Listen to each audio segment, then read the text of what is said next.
저도 아직 이거를 실무에다가 적용한 적은 없지만 외국에는 이런 공간을 꼭 만들어줘요. 그러니까 여기가 주택 내부예요. 여기 주방이 있어요. 이쪽으로 나가면은 일종의 발코니 같은 건데 발코니 크게 만들어주고요. 여기에 보일러도 들어가고 간단하게 이제 싱크대, 세척대도 이제 들어가고요. 작업복을 여기서 갈아입을 수도 있고 세탁기도 있어요. 근데 여기서 이쪽으로 나가면 이제 외부예요. 근데 화장실을 통해서 나가는 거죠.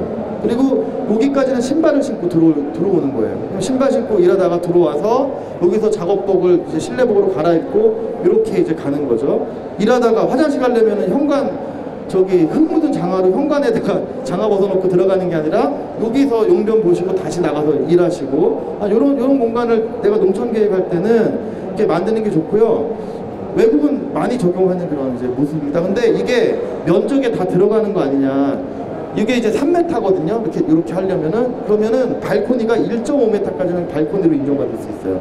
그러니까 요거의 절반 정도만 전용 면적에 이제 넣으시면 되는 거죠. 괜찮을 것 같죠, 이렇게 놓으면. 저게 없으면은요, 이게 무좀 야외 수대에서 닦아서 부엌에 옮겨달라고 그랬더니 남자가 물을 닦아가지고 흙 묻은 발로 현관을 거쳐가지고 거실에 물을 줄줄 떨어뜨리면서 이제 부엌에 갖다 주면 수고했다는 얘기를 들을까요? 네, 아니죠. 근데 요렇게 하면은 이제 편하겠죠. 예, 그리고 요거는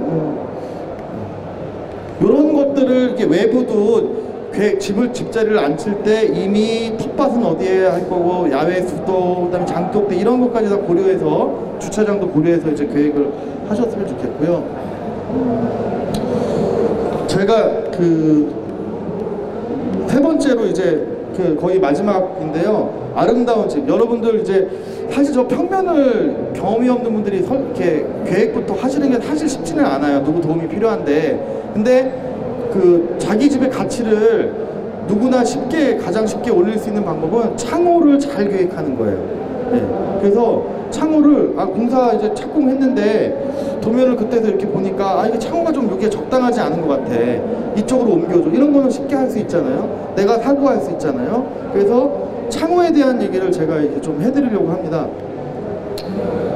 창 자체가 주택의 컨셉이 될 수도 있어요. 이거 네이버 캐스트에 이렇게 나왔던 건데요. 이 주택은 사막 가운데 있는데 창을 사방으로 이렇게 만들어 놓고 하늘도 볼 수 있게 이제 해놨어요. 근데 이렇게 개념도고요.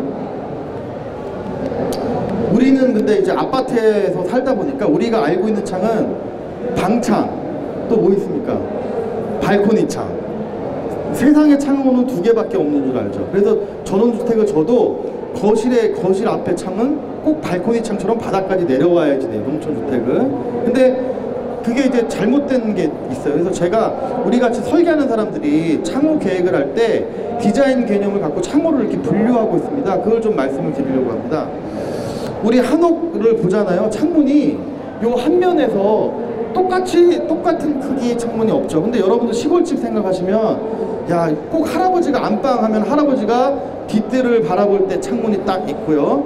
그 다음에 앞마당하고 저 대문 쪽을 바라보는 딱 창문이 있죠. 그리고 딱 담배 피시기 딱 좋은 위치에 그 높이에 높지도 않고 낮지도 않게 그렇게 다 그런 것들이 치밀하게 목수하고 할아버지가 이렇게 계획을 하셨겠죠. 그러니까 우리도 주택이 그렇게 할 수 있다는 겁니다. 부엌문이겠죠. 경관 이런 것들 이렇게 다 생각했는데 제가 하나 더 드릴 게 있는데요. 퀴즈. 액자처럼 만들었잖아요, 창호를. 여기 멋진 나무가 있습니다. 퀴즈. 저 나무는 집을 짓기 전에 있었을까요? 집을 짓고 나서 심은 나무가 저렇게 자란 걸까요? 아시는 분? 선생님 제일 먼저. 네. 저도 몰라요. 예.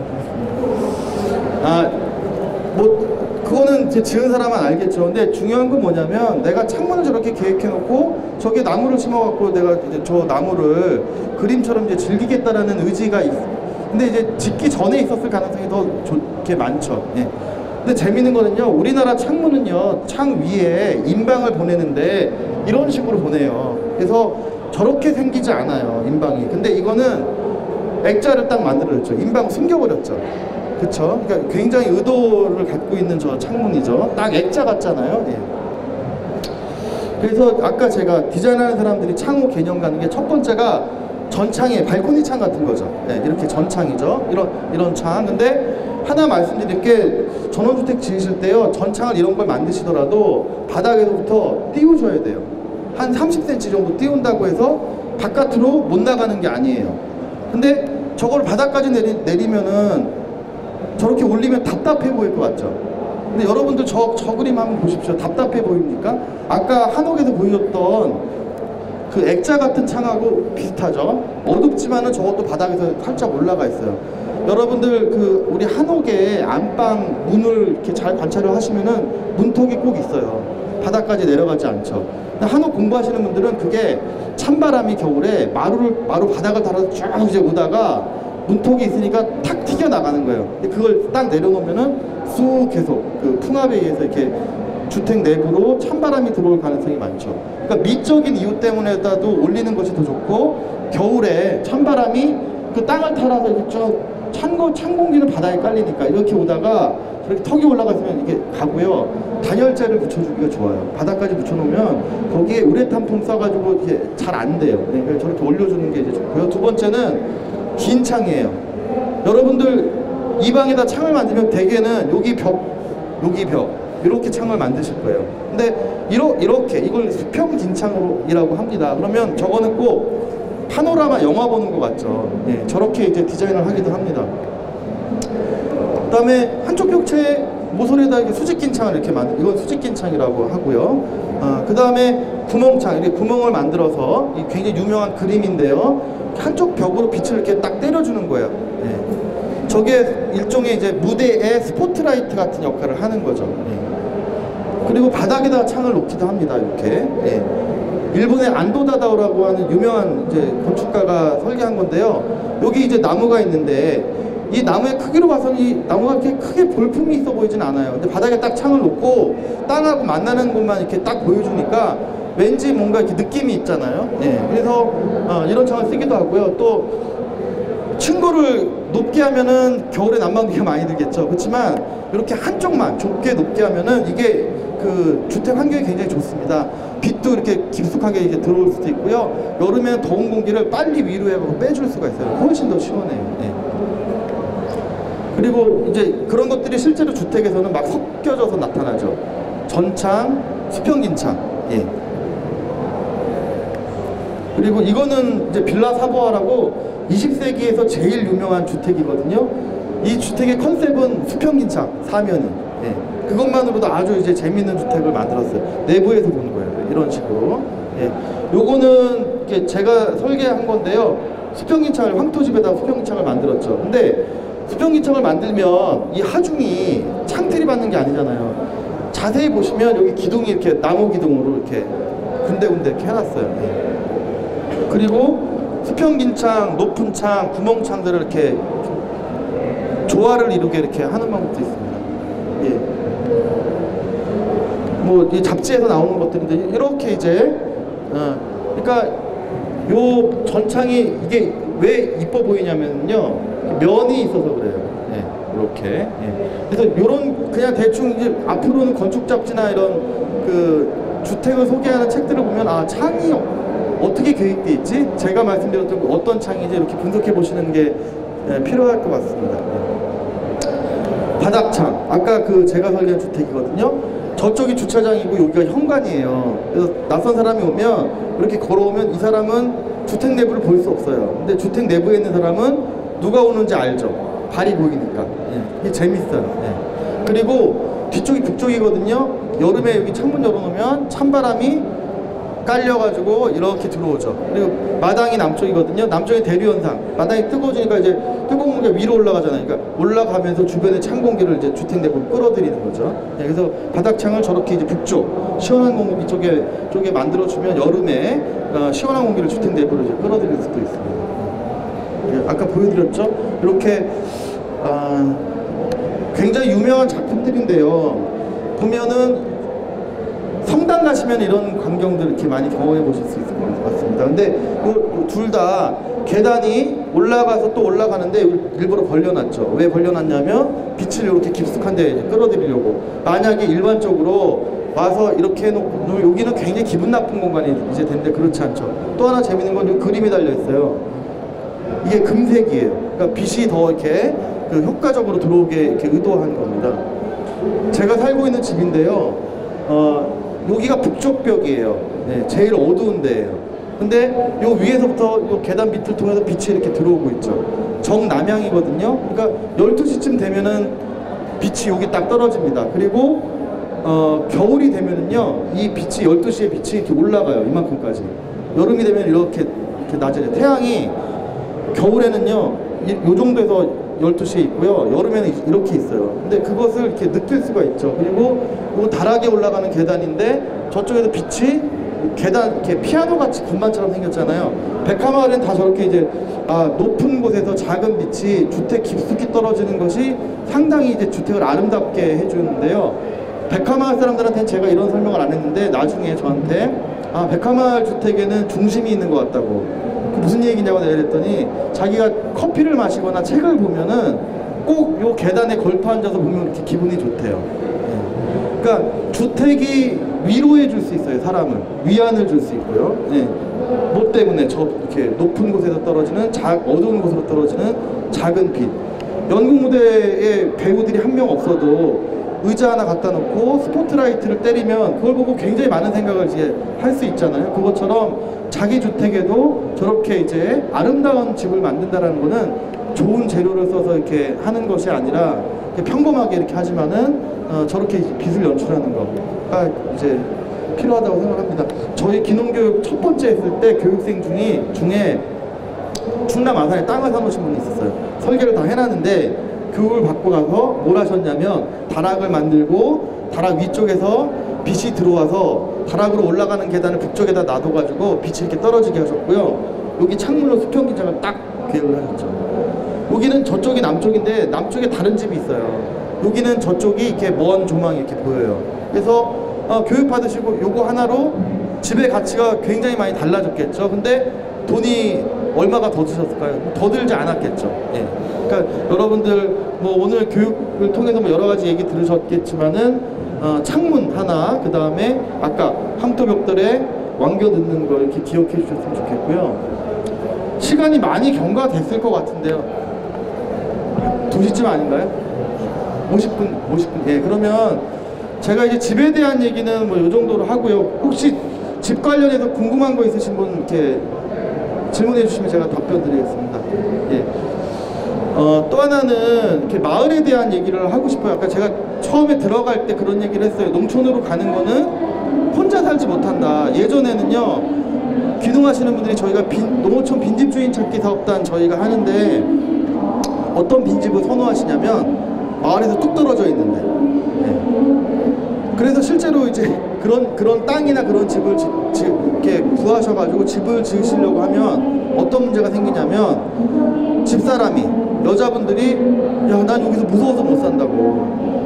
아니 낮에도 부부가 같이 항상 있는 건 아니잖아요. 낮에 당신 어디 나가 있는데 시골은 차도 많이 안 다니는데 혼자 있는데 낯선 차라도 이렇게 와서 쓰면은 자기는 무서워서 여기 어떻게 사냐고 이제 그러세요. 그러니까 기존의 마을로 들어갈 수밖에 없어요. 그러니까 이게 나 도시에서 사람들한테 너무 치여가지고 농촌에서는 요새 케이블 TV에서 그런 거 많이 나오죠. 산속에 들어가서 막 희한하게 혼자 사시는 분들 많이 나오지만 그 정도로 살 게 아니라 농촌에서 사실 거라고 하면 첫 번째 가져야 될 생각은 공동체로 들어간다라는 생각을 이제 가지셔야 됩니다. 근데 두 가지 방법이 있죠. 기존의 농촌 마을 공동체로 들어가시는 방법이 있고, 또 하나는 농림부에서 이제 자꾸 제가 농림축산식품부 농림부라고 양해 부탁드리고요. 전원마을, 농어촌, 뉴타운, 뭐 강원도의 시니어 낙원사 이렇게 이제 귀농귀촌 하시는 분들끼리 마을을 만드는 걸 또 이제 도와드리기로 하죠. 그래서 그런 마을 분양 안 된 데들 많거든요.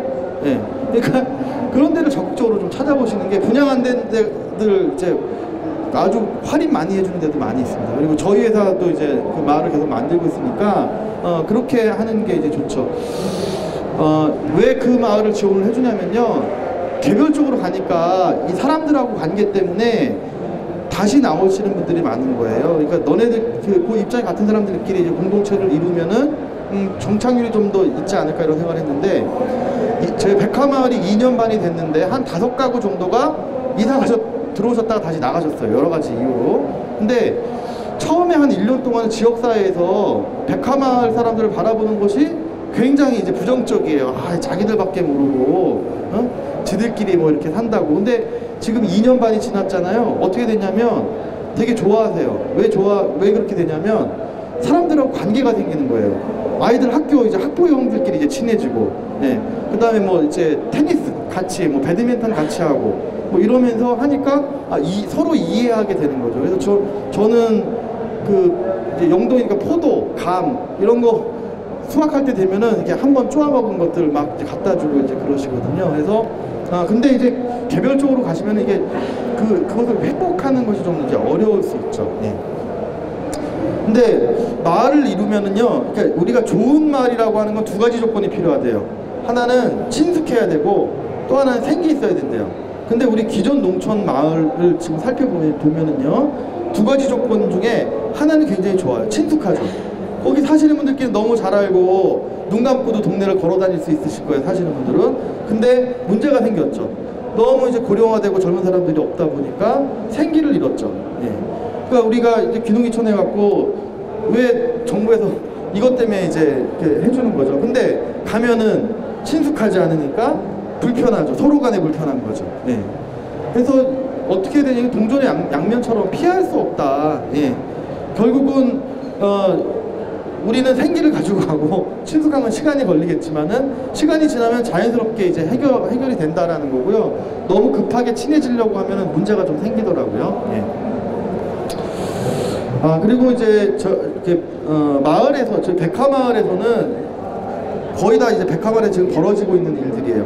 첫 번째, 마을을 만들면 예전에는 사람들이 이거 일자리, 경제, 이게 주요한 테마였어요. 근데 제가 살아보니까 그건 중요하지 않더라고요. 예. 농촌에도 월급 100만 원 받을 만한 일자리는 굉장히 많아요. 귀농귀촌인이 내가 서울에서 버는 것만큼 벌겠다라고 하면 일자리가 없겠지만 한 100만 원 정도 내가 한 달에 벌겠다. 부부가 같이 일하겠다. 100만 원씩 200만 원으로 하면서 한 2, 3년 후에는 좀 밭도 좀 늘리고 그러면 할 일이 많습니다. 근데 중요한 거는 사람들하고 이렇게 좀 갈등을 잘 해결하면서 재미있게 살 수 있는 것이 중요하다고 생각하고 있습니다. 백화마을의 동아리가 이런 동아리 소모임들이 이렇게 진행이 되고 있고요. 두 번째는 이제 축제를 해요. 새해맞이, 대보름, 그 다음에 백중은 아직 안 했는데 이제 백중도 이제 하기로 했고요. 그 다음에 한 달에 한 번씩 공동 식사도 하고 뭐 교육도 같이 받고 하고 있고요. 그 다음에 마을 사업은 저희가 아이들이 많아요. 아이들이 10여 명 되는데 학교까지 데려다 줘야 돼요. 한 10분 거리입니다. 그러니까 카카오톡 아시죠? 그래서 돌아가면서 이제 카풀을 이제 하고 있는데요. 그러다 보니까 지역에서 자기 농산물 좀 팔아달라고 갖고 오면 카톡이 올려요. 요새는 일주일에 요새 2-3건씩 막 그런 게 올라오고 쉽게 이제 주문해서 하고 그 다음에 이제 마을 화폐 쿠폰이거든요. 그러니까 서로 차 이렇게 할 때는 분유에서 쿠폰을 1,000원짜리를 발행해서 그거 주고받고 있습니다. 그리고 마을 공동문화 조성 사업이라든지 여러 가지 이제 협동적 사회적 기업 이런 것들을 또 공동체 안에서 이렇게 꾸려나갈 수가 있습니다. 백화마을에서 이렇게 풍물 모임 이렇게 아주 재미있게 이렇게 살고 있고요. 그래서 근데 언론에서 저런 마을들이 만들어져가지고 복잡 서로 싸우고, 그러니까 쉽게 얘기하면 서로 바지 끌어내리고 있는 마을들도 사실은 있어요. 근데 이제 좀 잘 살펴볼 필요는 있는데요. 근데 이제 저는 이제 회사 이름이 민들레 코어하우징인데, 코어하우징은 제가 만든 얘기가 아니라 스웨덴, 덴마크에서 30년 전에 한 30세대 정도가 재미있게 살기 위해서 어떻게 해야 되는지를 이렇게 해갖고서 전 세계적으로 굉장히 많은 코어하우징이 만들어져 있습니다. 그래서 저는 그곳을 우리나라에 실현하는 게 저희 회사 목표고요. 근데 저희 회사뿐만이 아니라 지금은 마포, 이렇게 몇 군데 부산에도 이제 만들어졌고, 그런 코어하우징들이 이렇게 많이 만들어지고 있습니다. 같이 사는데요. 이렇게 중요한 건 뭐냐면 이렇게 특징이 있어요. 원할 때 참여하고 원하지 않으면 참여하지 않는 걸 서로 간에 보장해줘야 돼요. 지난주에 이렇게 한 달에 한 번씩 마을 사람들이 모여서 마을 청소 필요하잖아요. 그러면은 마을 사람들 중에 3분의 1 절반? 요 정도밖에 안 나와요. 네. 그러면 어떻게 해야 돼요? 안 나오신 분들 찾아가서 이제 끌어내거나 벌금을 돈을 차라리 내놔라. 대부분 그렇게 생각할 텐데 백화마을에서는 안 나오시는 것에 대해서 아무도 개의치 않게 생각해요. 예. 그러면 이제 나오시는 분들이 절반 정도는 항상 꼭 나오시고요. 절반 정도는 어떤 때는 나오시고 어떤 때는 안 나오시고 한 3분의 1 정도는 한 번도 안 나오시고 그러면 이제 우리가 새해맞이 마을잔치를 할 때 많이 나오신 분들한테 조그만 10,000원짜리 5,000원짜리 이렇게 상품을 이렇게 드리고 아 고생하셨다고 이렇게 박수 쳐드리고요. 청소 안 나오시는 분들은 청소는 안 나오시지만 또 마을을 위해서 또 다른 일들을 이렇게 하신다고 생각하고 있습니다. 근데 청소를 하루 종일 하는데 안 나오면 짜증 날 거예요. 청소를 어느 정도 하냐면 1시간 해요. 1시간 하고 막걸리 준비해서 같이 막걸리 나누니까 그거 뭐 누가 안 나온다고 해서 나온 사람이 불만이 생기지 않겠죠. 그래서 내가 원할 때 내키지 않으면 참여하지 않는 것을 서로 보장해 줘야 되고 의사결정을 할 때 과반수로 하면 안 돼요. 만장일치로 해야 돼요. 옛날에 저는 이걸 공부할 때요. 아, 그게 도대체 가능이나 하겠어? 네, 공산당도 아니고 만장일치가. 근데 백화마을이 중요한 의사결정을 만장일치로 계속 해오고 있습니다. 근데 어떻게 가능하냐면 어떤 일이든지 10명이면 8, 9명이 찬성을 해도 한두 명이 반대하는 경우들이 있어요. 그럼 같이 토론하는 거예요. 토론할 때 어떤 방식으로 하냐면 찬성하는 사람이 8번 얘기하고 반대하는 사람이 2명이니까 2번 얘기하지 그렇게 안 해요. 외려 반대하시는 분이 더 말씀을 많이 하게 해드립니다. 예. 그러면 이분이 답답하지 않아요. 아, 내가 충분히 이 사람들한테 설명하고 설득을 해봤는데 많은 사람들이 나하고 생각이 다르다는 걸 이렇게 받아들이죠. 그러면 이제 사회자가 충분히 이제 됐다라고 하면은 선생님 이거 만장일치로 우리 박수치고 통과해도 되겠습니까? 라고 이제 여쭤보면 아, 나는 아직도 논리적으로는 찬성하진 않지만 동의해 주겠다고 합의해 주겠다라고 하는 거죠. 예. 그래서 만장일치가 이제 가능합니다. 예. 근데 심각한 거는 표결을 붙이면 안 돼요. 하질 말아야 돼요. 심각한 문제들은. 예. 그렇죠? 예. 마을이 무슨 사업체도 아니고 이견이 나눠지면 안 하면 그만이잖아요. 이렇게 늦추면 되는 거고, 예. 다음에 하면 되는 거고요. 예. 그래서 중요한 거는 제가 이제 공동체 마을 뭐 이렇게 하니까 이 마을에 들어오면은 뭐 월급 주는 줄 아시는 분들도 있어요. 그게 아니에요. 먹고 사는 건 알아서 해야 돼. 소득원은 분리돼 있다. 같이 서로 편의를 나누는 거. 예. 그것만으로도 얼마나 행복하게 살 수 있습니까? 예. 그리고 이제 농촌은 뭐 관심 있으시니까 첫 번째는 적게 벌어서 적게 쓴다는 생각을 이제 꼭 하셔야 되고요. 보람 있는 일을 스스로 찾는다. 그리고 또 하나 여러 개 일을 하셔야 돼요. 한 가지로 승부를 보시려고 하면 안 됩니다. 농촌에서. 그래서 저희가 장수분한테 의뢰를 받아가지고요. 귀농귀촌 하시는 분들 만족도 조사를 했어요. 1년차, 2년차, 3년차, 5년차까지 했거든요. 만족도가 어떻게 될 것 같습니까? 시간이 지나면 지날수록 자기 삶에 대해서 만족해 하실까요? 전혀 아니에요. 거꾸로죠. 1, 2년차 아무것도 모르고 굉장히 이제 자연 속에서 내 맘대로 머리도 기르시고 굉장히 만족하셨는데 3년, 4년, 5년이 될수록 굉장히 불안해지셨어요. 자기 삶에 대해서. 근데 장수분이 어떤 특징이 있냐면 과수를 많이 하세요. 그러니까 과수원은 3,000평, 2,000평, 5,000평 이렇게 사가지고 묘목을 심어서 야, 이거 투자하시는 거죠. 3년, 4년, 5년 후에는 일정한 수익이 나올 거라고 생각을 투자를 계속 하셨는데 이게 농업기술센터 가서 기술도 배우고 그랬는데 3년이 지나고 4년이 지나고 5년이 됐는데 남들은 1,000평에서 얼마 수익이 있는데 나는 그거 절반도 못하는 거예요. 이거 투자한 돈 어떡하지? 그러면서 불안해지기 시작하시는 거죠. 아, 농사가 이게 배워서 할 수 있는 게 아닌 거죠. 그래서 그렇게 근데 이제 지자체라든지 뭐 어떤 데에서는 자꾸 어떤 특별한 장목, 특별한 기술을 갖고 도시에서처럼 1억, 억대 귀농 이렇게 하는데 뭐 아주 극소수의 얘기고 이런 관점을 이게 견제하시는 것이 굉장히 중요하다고 생각하고 있고요. 호주에 가면은 크리스탈 워터스라고 아주 시골에 한 거의 몇백 세대가 같이 귀농 공동체 생태마을을 이루어서 살고 있거든요. 그래서 그 사람들이 뭐 해 먹고 사는지를 이제 우리 아시는 분은 간대학교 양희규 선생님이 거기 갔다 오시면서 관찰할 목표가 그거였대요. 아, 농촌에서 원래 농사 안 짓던 사람들이 공동체를 마을을 이루어서 도시가 근처에 있는 것도 아니고 뭐 해 먹고 사는지를 봤더니 특징이 있더래요. 직업 하나를 갖고 있는 사람이 없더래요. 2, 3가지 일들을 하더래요. 네. 첫 번째는 자기 식구가 먹을 만큼 농사를 짓고요. 그건 공통적으로 다 그렇게 하고 있답니다. 그리고 두 번째는 인터넷을 통해서 이렇게 일을 하시는 분들이 이렇게 많았었고 또 하나는 가리키는 거. 자기 취미 생활을 조금 더 발전시켜가지고 어디 이제 초등학교, 중고등학교 혹은 나 목공을 좀 해보고 싶었는데 열심히 가서 이제 교육도 받고 만들면서 그것을 가리키는 거를 이렇게 하는 거죠. 예. 그렇게 두세 가지를 내가 이제 앞으로는 농촌에 가면 해야 되겠다고 생각하시는 것이 굉장히 중요하고요. 농사 짓는 분들도요, 3,000평, 5,000평 하시는 분들도 겨울에는 또 일하러 다니세요. 그럴 것 같죠. 예. 그러니까 그렇게 내가 하나로 꽂혔어요. 이제 뭐 최근에 뭐 블루베리에 꽂혀가지고 뭐 그걸 어떻게 할까, 버섯에 꽂히자고 이게 안 됩니다. 이러면요. 예. 그 다음에 이제 한 가지만 이제 끝인데요. 예전에는 한 4, 5년 전에는 지방자치단 시군에서 생태마을을 만든다는 데들이 많이 있었어요. 근데 요새는 이제 언론을 통해서 많이 이제 도시에서도 주거공동체, 이렇게 코하우징 이렇게 있죠. 근데 이게 두 개가 성격이 달라요. 생태마을은 말 그대로 생태적인 가치, 목표를 실현하는 게 목표인 마을이에요. 근데 코하우징은 야, 그런 가치 있는 목표를 놔두면은 피곤해, 서로 삶이.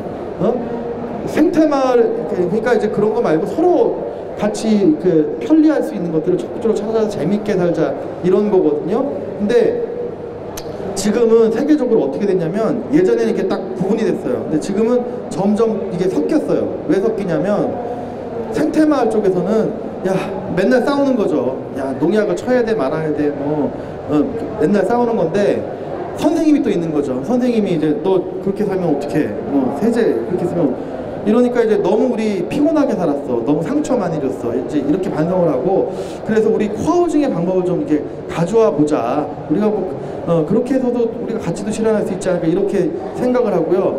코하우징 쪽에서는 야, 우리끼리 너무 재밌게 살았어. 아까 기후변화 말씀드렸죠. 야, 이 환경 위기가 너무 심각해져서 생존의 문제가 위협받는데 우리가 생태, 환경 문제 신경 써야 되지 않을까? 그래서 이게 지금은 이렇게 이제 와 있다고 합니다. 영국에 가면 아주 유명한 핀드온이라는 생태 마을이 있는데요. 거기에는 이제 계속 마을이 확장이 돼요. 근데 거긴 진짜 유명한 생태 마을이거든요. 근데 생태 마을 안에다가 새로 마을을 만들 때는 아예 코하우징 마을 그렇게 이름을 붙여서 이렇게 이제 만들고 있습니다. 그래서 여러분들 이제 우리나라에서도 뭐 장수 하늘서 마을 들어보신 분들이 있으실 거예요. 1호 기농기촌 마을. 그러니까 이게 몇 세대가 좀 나눠지는 것 같아요. 1세대 같은 경우는 생태 마을을 지향하고 같이 농사를 져서 같이 분배하는 것까지 목표로 했어요. 그러다 보니까 사람들이 10명이 형제처럼 내려갔는데 1, 2년 만에 8명이 원수가 돼서 빠져나갔어요.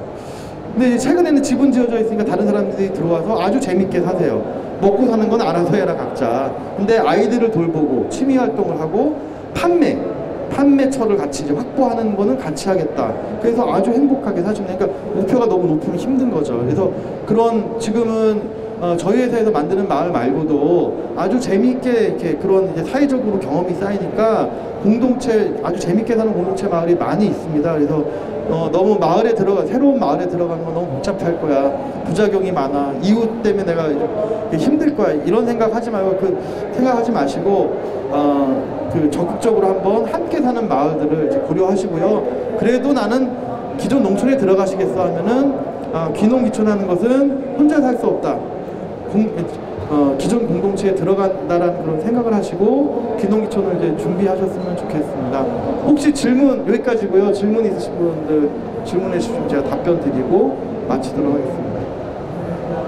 내용이 많아서 제가 막 속사포처럼 했습니다. 그래서 저 뒤에 관심 있게 봐주시고요. 저희 귀농귀촌 교육이 올해 한 번 있으시니까 거기 가서 이렇게 관심 있다고 해주시면 교육 때 또 연락드리고 이렇게 하겠습니다.